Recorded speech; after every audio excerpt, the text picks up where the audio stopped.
속초 가는 터널 소리야. 터널 소리? 터널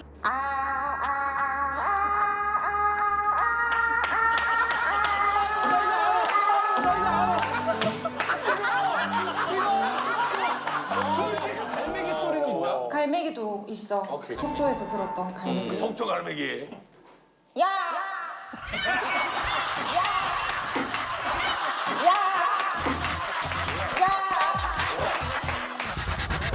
일단은 내가 여기 온다고 진짜 아무 데서도 안 한 거 하나 들고 왔거든. 나 큰 용기 냈거든. 한번 봐줄래? 개인기를? 이거 심지어 성시경 선배님한테 컨펌도 받고 왔어. 아, 형 나가서 해도 될 것 같다. 오 진짜? 일단 첫 번째로 컨펌 받은 성대모사는 오케이. 속초 가는 터널 소리야. 터널 소리? 터널 소리? 들으면 알 거야. 차 타고 가봤지? 나는 많이 가. 이제 터널 들어갈게. 아 뭔지 알다.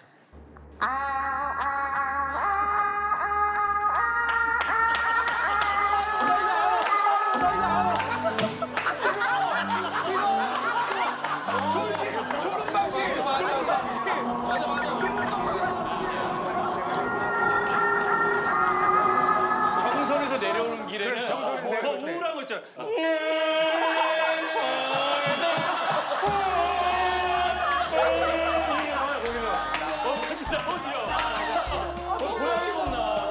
갈매기 소리는 뭐야? 갈매기도 있어. 오케이. 속초에서 들었던 갈매기. 속초 갈매기. 야! 야!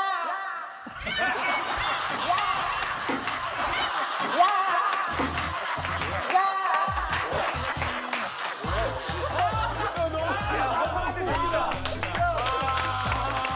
감사합니다. 이제 제가 가진 거 다 보여드렸어요. 아 너무 좋아. 이제 또 만들어서 또 올게요. 자 전화 시청에서 특색을 잘 살리네. 야 호동이 너무 다행이다. 울잖아. 아, 호동아 너무 고마워. 호동이 울잖아.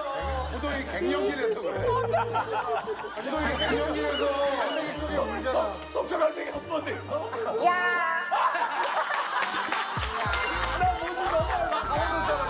아 이게 많이 간 거야?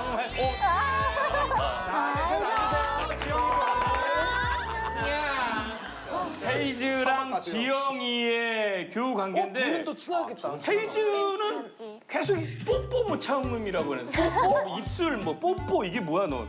내가 이제 시상식에서 이제 지영이를 처음 보게 됐어. 근데 너무 귀엽고 너무 사랑스러운 거야. 막 안녕하세요 막 이렇게 하는데 뭐야 얘 진짜 너무 귀엽다. 너무 뽀뽀하고 싶다는 생각이 드는 거야. 그래서 이제 그 같이 무대가 있었어. 이제 엔딩 때 만나서 내가 너한테 뽀뽀를 하겠다라고 이제 언지를 주고 뽀뽀를 했어. 실제로 본 방 때.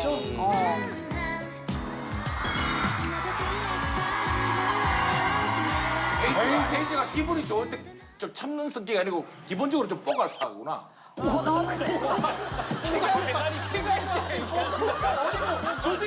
조직 폭력 대가리 배가는 야, 뽀갈파 너 조직 폭력 배가. 뽀갈파가 뭐야 뽀뽀를 갈긴다고 뽀갈파. 야 너무 추억이다. 너무 애기 때, 너무 애기 때. 진짜. 이게? 다음은 우리 세 명의 친구의 공통점으로 가볼 건데 연금송 보유라고 해놨어. 연금송. 와. 그래. 그렇죠. 연금 들어오는 거지 뭐 사실은 다. 헤이즈는 뭐 장마 때 대박이잖아. 장마때 비만 오면은 아, 그렇지. 매번. 장마 연금이라고 그러잖아. 비 올 때 듣는 노래 중에는 거의 뭐 마연기야. 생각이 나서 그래서 했던 거지 별 의미 없지. 그럼 이쪽이 장마연금. 그리고 그리고 커피연금인가? 나는 아무래도 봄이 좋냐 때문에 봄연금도 있고 그리고 스토커 때문에 약간 새벽연금도 있어. 새벽 시간 되면 감성이구나. 다시 올라와. 노래 너무 좋아 진짜. 형이 안 들어? 나는 내 그 리스크에 항상 우리 리스크. 위험해 리스트. 너 위험하리 잘해라. 너내 리스크가 있어. 쟤는 나한테 리스크가 있는 아이야. 나는 10cm 노래가 항상 내 플레이리스트에 있지. 하나만 불러줘봐. 스토커도 있고 애상은 너무 좋아하고. 애상은 너무 좋아하고. 그치, 그거. 예전에 행사 같이 했던 거 기억나? 삼에서? 사옥에서? 형이 삼에서 뭐가 왔어? 이제 그 사옥에서 너 그때 그렇게 안 생겼었는데 되게 잘생겼잖아. 얘는 뭐야? 저 내렸는데. 코미디언 후배는 나 그때 기억을 다 지웠어. 그때 기억을 다 지웠어. 그걸 지웠어? 그때 나 그래서 더 천다른 사람이어가지고. 와이프 만나기 전. 아니 근데 사계절 연금송에 집착하는 게 뭐야? 둘은 어떨지 모르겠는데 나는 사계절 다 대표하는 노래가 있었으면 좋겠어. 그래서 봄이면은 이제 봄이 좋냐도 있고 10cm 노래 근데 어쿠스틱이라서 워낙 또 봄에 어울리는 게 많으니까 그다 치고 가을은 아까 얘기한 뭐 스토커라거나 있고. 그런 감성적인 노래들 여름 노래. 겨울에는 뭐 그냥 쓰담쓰담 같이 좀 따뜻한 노래들. 근데 내 장르 특성상 그런지 여름이 내가 없는 거야 항상. 그거 있잖아, 방에 모기가 있어. 그러니까 이게 뭐냐면 너무 없으니까 내가 처음으로 억지로 시도해 본 거야. 나도 썸머송을 갖고 싶어서. 장르는 원래 하던 10cm이고 가사만 모기 나오고 여름 나오고 막 이러니까 좀 별로더라고. 그래서 뭐라고 제목이? 방에 모기가 있어. 아니 방에 모기가 모기가 있다고? 그래 잡았나? 아 이거 노래로. 잡으려고 노력하는 편이었지. 그래서 그 다음에는 좀 더 청량한 진짜 초여름에 어울리는 그라데이션이라 노래를 냈는데 달콤한 색감이 물들어 조금씩 정신을 차렸을 땐 알아볼 수도 없고 이것도 좀 나중에 내가 활동하다 보니까 만족이 안 되는 게 에어컨으로 치면 약간 냉방까지는 안 가는 거고 송풍? 한 28도에 좀 덜 시원한 네, 냉방으로 진짜 서머송을 이번에 앨범 이제 새로 나오는데 거기에 드디어 약간 마음에 드는 서머송이 생겼는데 제목이 뭐야? Into Your Summer? 아예 대놓고 아니 대놓고 제목을 넣었어 그래서 뭔가 제목부터가 세 보여. 그리고 지영이도 사실 뭐 어떤 연금이지 지영이는? 나는 봄에 남한봄, 여름에 뭐 여행, 그다음에 뭐 가을에 썸 탈 거야, 뭐 나의 사춘기에게, 그다음에 겨울에 뭐 우주를 줄게. 아니 근데 솔직히 이 곡들을 내 자식들이라고 하잖아. 근데 조금 더 이제 잘된 효자 자식들이 있을 거 아니야. 아무래도 노래를 직접 만드니까 저작권료가 좋은 거는 훨씬 더 좀 편해하는 경향이 있을 것 같은데? 사실 그거를 일일이 내역을 확인해 본 적은 없어서 근데 좀 오래 가는 노래들이 아무래도 높겠지. 그래서 스토커, 콘서트, 그라데이션 뭐 이런 노래들. 진짜 난 확실히. 근데 나는 편애를 좀 많이 하는 편이고 왜냐면 편애를 해야지 다른 좀 덜 편애받는 노래들도 분발을 한단 말이야. 이 아닌 노래들을 험하게 굴려줘야 얘들도 분발해서 혹시 몰라요. 역주행돼서 이 더 노래가 강하게 키우는구나. 편애를 받을 수도 있으니까. 아니 그러면 셋 다 가장 편애하는 곡이 어떤 있겠지, 거야? 그치? 가장 좋아하는 거. 나는 나의 사춘기에게라는 곡을 제일 아끼고 이유가 있어? 그냥 내가 내 얘기 쓴 건데 사람들이 되게 공감해주고 위로받았다고 하니까 되게 사춘기의 의미가 더 부여가 되는 거야. 아름답게 아름답던 그 시절을 난 아파서 사랑받을 수 없었던 내가 너무나 싫어서 근데 한 가지 내가 조금 아쉬운 거는 내가 이 곡을 17, 18, 19에 이렇게 그때를 생각하면서 쓴 건데 요즘 초등학생 애들이 저 이 노래 듣고 위로받아요 이러는 거야. 그래서 나는 세상이 너무 팍팍해진 것 같더라고. 시대가 빨라졌어. 그게 살짝 좀 마음이 아파. 그럼 이거 하나만 들려줘. 이거 나의 사춘기. 공감 좀 해보게. 우리도 사춘기 우리도 사춘 여기 우리도 위로 좀 받게. 우리 사춘기 땐 내일 뭐 먹지 그 걱정만 했는데 어떻게 걸어가지 엄마는 돌아오실래나 돈주러 꼴 베러 가야 되고 막 우리도 우리의 사춘기를 생각해 보자. 우리 지영이 목소리를 들으면서. 아름답게 아름답던 그 시절은 아파서 아픈 만큼 아파해도 사라지지를 않았어. 친구들은 사람들은 다 나만 바라보는데 내 마음은 그런 게 아닌데 자꾸만 멀어만 가. 어떡해 뭐 이런. 목소리가 미쳤다. 목소리가 다 이게 타고나는 거야. 나도 지금 실제로 처음 들어봐. 남자친구는 진짜 좋겠다. 전화하면 이 목소리를 맨날 듣는 거 아니야. 그것도 지겹지. 소리 하는 거냐? 왜 망치 망치. 전화 통화 지겹지. 목소리로 맨날 노래만 해주면 좋은데 화도 낼 거고 짜증도 낼 거고. 그 우리 마지막으로 헤이즈는? 헤이즈의 편애곡. 나는 고마운 곡은 정말 비도 오고 그래서 그 노래를 통해서 나를 많이 알릴 수 있었으니까 편애하는 곡은 나는 좀 정이 많이 가는 건 해픈 우연인 것 같아. 그 노래 좋아. 왜냐면 내가 살면서 그 주변에 있는 사람들을 보면서 특히 이렇게 다 다른 곳에서 다 다른 시간에 태어나서 다 다른 방식으로 살아오다가 어떻게 여기서 이렇게 이 사람이랑 만나게 됐을까? 너무너무 소중하다라는 생각을 많이 해왔는데 이제 그 얘기를 쓴 곡이란 말이지. 사람들이 그 노래를 듣고 뭐 누구누구와의 뭐 인연이 얼마나 소중한지 다시 생각하게 됐어요. 이런 얘기 해줄 때 내 노래네. 오늘 정렬이와 나와의 어떤 소중한 인연. 맞아. 그럼 이제 정렬이는? 정렬이. 임철만. 나는 보통 스토커 얘기했었는데 요즘은 바뀌었어. 뭘로? 나 너에게 닿기. 너무 성적으로는 10cm 안에서는 이게 기록이야. 진짜? 1등도 제일 오래 했고.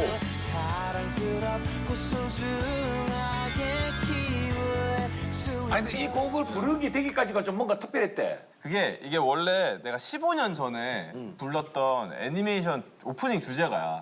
너에게 닿기를이라는 애니메이션이 있고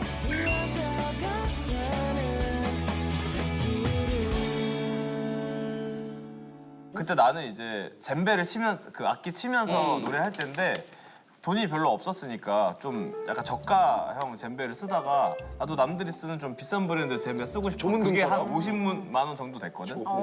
그래서 그 돈이 없는데 누가 나를 여기 섭외하더니 50만 원을 준다는 거야. 그래서 그냥 무조건 한다 그랬어. 연습하다 보니까 근데 노래가 되게 좋다. 이렇게 하고 녹음하고 끝났어. 근데 알고 보니까 완전 레전드 애니메이션이었더라고. 그게 그 당시에 처음으로 한국에 이제 정발돼서 한국판으로 이제 방영을 시작했던 거고. 그때부터 나한테 계속 사람들이 뭐 메시지든 뭐를 자꾸 얘기해 주는 거야, 이 노래를. 그래서 15년 동안 꾸준히 들었어, 리퀘스트를. 근데 사실 뭐 판권이 우리한테 없으니까 마음대로 할 수 있는 건 아니어서 계속 그냥 생각만 하다가 드디어 올해 그거 해결해서 약간 선물 같은 발매였어. 네. 너무 큰 사랑 받아가지고.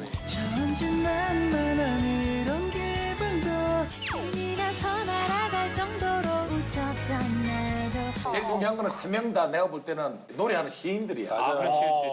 왜냐면 본인들이 다 그 곡을 쓰잖아. 맞아. 그거 다 시지 뭐. 아니 진짜 시인이지. 작사도 하니까. 아니 궁금한 게 어떤 식으로 작사를 해? 나 같은 경우는 오히려 내 진짜 실제 얘기로 쓴 적은 거의 없고 약간 어떤 캐릭터가 의도하지 않았는데 생겼어. 10cm는. 그래서 그 캐릭터에 몰입하고 대입해서 그냥 나랑 되게 비슷하긴 한데 예를 들면 안경 끼고 키도 좀 작고 이렇게 막 사회성이 좋다기보다는 살짝 좀 너드남이구나. 약간 좋게 말하면 너드남인데 그래서 그런 주인공이 겪는 일들을 자꾸 이렇게 만들어서 그래서 이번 앨범은 그래도 그 친구가 좀 행복하고 좀 즐거운 일들이 많이 있는 앨범이 처음으로 나와서 원래는 보통 좀 불쌍한데 그럼 헤이즈는 어떻게 작사를 해?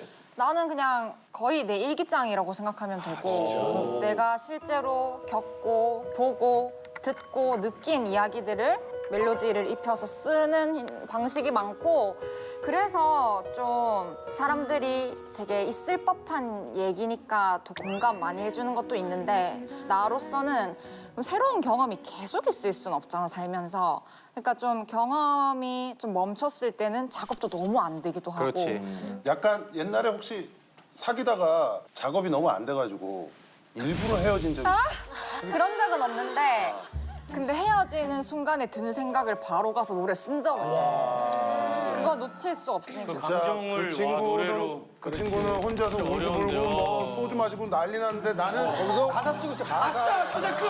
저작금! 설거지를 보내줬지만은 그 감정을 기억한다잖아. 아니, 궁금한 게 그러면 이제 그 노래가 나왔어. 근데 혹시 그 친구가 알고 이거 내기야 뭐 이렇게 연락 오는 것도 있어? 그런 적은 없는데 전화번호 바꾸겠지. 자기가 아닌데 자기라고 얘기하고 다니는 사람이 있어. 별로다. 본인은 전혀 뭐 어떻게 지내고 있는지도 모르지만 나는 웬만해서는 거의 집을 안 나가서 근데 요즘에는 너무 시대가 좋아졌잖아. 그래서 OTT를 그러니까 종류별로 다 끊어놓는 거야. 돈 많다. 엄청 많이 보는구나. 맞아. 드라마나 영화에 그런 대사들 있잖아요. 족 같은 거. 그거를 내식으로 좀 바꿔서 막 이렇게 적어. 좋다. 아니 이건 무슨 얘기야? 헤이지가 우리 도움이 필요하다고? 왜? 아, 내가 이제 원래 이렇게 선배님 가수분들 노래 이렇게 커버하는 것도 되게 좋아하고 하는데 리메이크 앨범을 계속 생각하고 있거든. 내가 부르면 잘 어울릴 것 같은 노래를 추천해 줄 수 있는지. Love 다시 사랑해요. 만나는 사람이 있나 본데? 만나는 사람 있어? 반대쪽 끝에 살아도 찾을게. 이게 버즈 마이 러브. 이걸 꼭 추천해. 너무 좋지. 마일러브. 진짜 헤이즈가 한번 여성 감성으로 그러네. 마일러브 버즈의 마일러브 한번 꼭 해줬으면 좋겠어. 너무 좋아. 세 명의 친구의 개인 이슈에 대해서 이슈 이슈가 좋아하지. 많아요. 먼저 비주얼 이슈라고 해서 비주얼 이슈가 이게 난 아닌데. 비주얼 이슈면 아까 내가 얘기했던 그런 느낌인가? 왜? 내가 왜냐면 난 거 같아 난 거 같아 나. 인사. 그래. 이런 얼굴이었나? 나의 사람 너의 사람 김경진 아니야? 이게 언제적인데? 아니 저 왼쪽은 누구야? 왼쪽은 대학교 때. 대학교 때. 근데 저 때가 더 행복해 보이긴 한다 지금. 아, 저 때 행복했어요. 왜냐면 저 때는 그냥 공연 전날 자기 전에 라면 먹고 자고 무대에 올라가기 전에 돼지국밥 때리고 바로 올라가고 헤매 자체로가 없었으니까 저 왼쪽 사진은 저 때 락할 때야? 그 10cm 하기 전까지 계속 락을 했으니까 원래 좀 거친 락, 팝, 메탈 이쪽 좋아했지. 좋아하는 거는 되게 많이 과격한 기타를 좋아하고 근데 락을 우리 했었는데 둘 중에 우리가 영원히 단 하나만 지어줄게. 아, 나 무조건 왼쪽이지. 왼쪽 오케이. 저 왼쪽은 좀 억까야 저거. 왜? 왜냐면 저렇게까지 멍멍은 아니었어 저 당시에. 그러니까 순간 캡처가 잘못된 거야? 내가 봤을 때 술을 먹었는지 운동을 했는지 얼굴이 지나치게 빨갛고 농구한 게임 한 것 같아 내가 봤을 때. 그 머리도 좀 뿌염이 덜 돼가지고 아니 누가 유출한 거야 저거? 잡았어. 잡았어? 누구요? 나 친구 대학교 친구. 대학교 때 친구구나. 지금도 보는 친구. 그래서 저런 게 있었어. 와이프 만나면서 이제 스타일링이 바뀌었다 뭐 이런 얘기도 있었잖아. 뭐 그런 것도 있고 많이 알려주기도 했고 그리고 살을 다이어트를 했어 내가. 맞아. 무한도전 나왔을 때 지금보다 한 10몇 킬로 더 쪘을 때. 아, 근데 진짜 긁지 않은 복권이었다. 그 말이 떠오른다. 그거는 욕이야 칭찬이야. 긁지 않은 복권이라는 거. 아니, 진짜 긁었더니 너무 멋있었잖아. 아니 근데 나는 약간 좀 상처인 게 저렇게 이제 미남이 되니까 원래 본연의 너의 모습을 잊고 막 노래 부르면서 막 플러팅을 넣어버리잖아. 왜 그러는 거야 대체? 끼 부리는 거. 영상 있어 우리? 끼 부리는 거. 끼 부리는 거. 어. 아 그것도 봐요?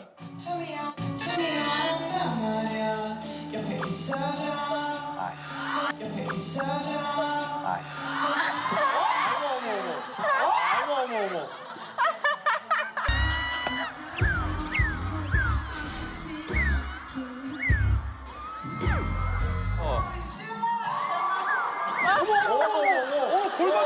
골반 도소.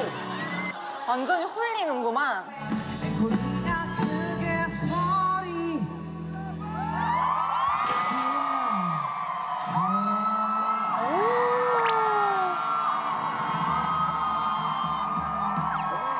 어머. 혀. 어머 저 치아. 뭔지 알겠어. 호동이 형. 자기 지금 정렬이 저걸 보고 바로 생각나는 사람이 한 명 있어.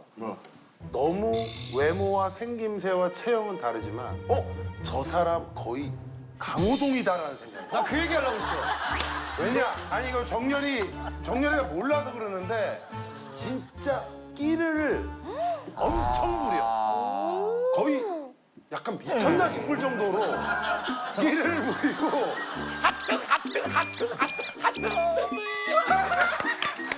애교를 부리고 귀염을 떨어. 진짜. 이제 또 막내야? 아니야 장남이야. 타고난 귀여움은 아니구나. 나는 내가 되는 거거든. 갈고 닦았어. 타기. 무대에서 갈고 닦았고 왜냐면 무대에서 저렇게 하지 않으면 오래 살아남을 수가 없어. 너무 잘한다. 공연하는 법을 열심히 연습하는 거구나. 그래서 열심히 한 거지. 그래서 그 안경도 그렇고 안경 보통 거의 안 벗잖아. 아 절대 안 벗지. 어색하지 그걸 벗고 있으면 그지? 그렇게 돼버린 거야, 나는 그 옛날에 목욕탕에서 불이 났는데 안경을 낄 것이냐 속옷을 챙길 것이냐라고 했을 때 나는 안경 챙긴다고. 그 정도야? 그러면은 복면가왕 같은 건 어떻게 해? 아 복면가왕은 가왕 떨어지면 공개를 해야 된단 말이야. 그렇지. 그지. 그때 주머니에 넣었어. 그래서 벗으면서 바로 꼈어. 바로 썼어? 와 벗으면서 이렇게. 왜냐면 그리지 그랬어요, 그냥 유성으로. 그지 그러면은 가면 써는 거잖아. 야, 얇게 그리면 되잖아. 아니 목소리는 그럼 어떻게 숨겼어? 그러니까 숨기려고 해봤는데 안 돼. 잘. 그러면 알면서 처음에 첫 주부터 전부 다 사람들이 다 고정렬이라고 했겠네. 사실 그랬던 거 같아. 펑크 낼 뻔했다는 게 뭐야 복면가왕? 그러니까 그게 뭐냐면 우리 매니저 친구들이 좀 아침잠이 많았어. 그래서 가끔 내가 전화를 걸어서 깨워야 되는 상황도 좀 많은데 복면가왕 가왕 1차 방어전 날이었어. 나도 엄청 긴장했을 거 아니야. 이거 지키고 싶으니까. 그지. 그래서 새벽 리허설이니까 일찍 일어나서 준비를 하는데 느낌이 난 좀 많이 겪어서 이제 느낌이 오거든. 아 연락이 없어. 그래서 전화를 했더니 역시 안 받아. 그래서 2명이었는데 둘 다 안 받아. 와. 그래서 택시를 타고 우선 방송국 앞까지 갔어. 근데 문제가 뭐냐면 그냥 가서 들어갈 수 있으면 상관이 없는데 가왕은 뭘 하냐면 처음에 무조건 밴을 타고 등장하고 밴 안에서 마스크를 이미 쓰고 있고 밴에서 내리면서 그 촬영 시작이란 말이야. 근데 내가 밴이 없잖아 지금. 그지. 도착해서 밖에서 쪼그리고 앉아가지고 계속 고민했어. 내가 이걸 어떻게 하지? 계속 고민하다가 그래도 그 연차가 더 높았던 매니저 친구가 뒤늦게 전화를 받았어. 그래서 자다 깬 목소리로 자기가 어떻게든 해결하고 있대. 좀만 그냥 그 방송 앞에 있으래. 그래서 또 이렇게 뷰사에 기다리고 있었지. 그랬더니 갑자기 앞에 밴이 딱 쓰는 거야, 까만색이. 그래서 탔는데 덩치가 약간 호동의 뒷모습 처음 보는 느낌? 근데 밴 안에 악기가 엄청 많았던 거야. 그래서 나 악기 업체하시는 분인가 그랬는데 알고 보니까 혁오 밴드 매니저였어. 그리고 이 혁오 밴드 매니저분이 그 당시 내 그 매니저의 친구였어. 방송국 옆에 살았고. 그래서 도와주셔서 다행히 그때 처음 봤는데 지금은 그 전화 안 받은 매니저가 우리 회사 이제 대표님이 되셨고 이 혁오 밴드 매니저였던 그 덩치 큰 신분이 우리 회사 이사님이 돼요. 그래도 안 잘랐네 용케. 전화 안 받은 매니저 대표 제일 자격이 없다고 보면 대표까지 올라갔네. 안 잘랐네.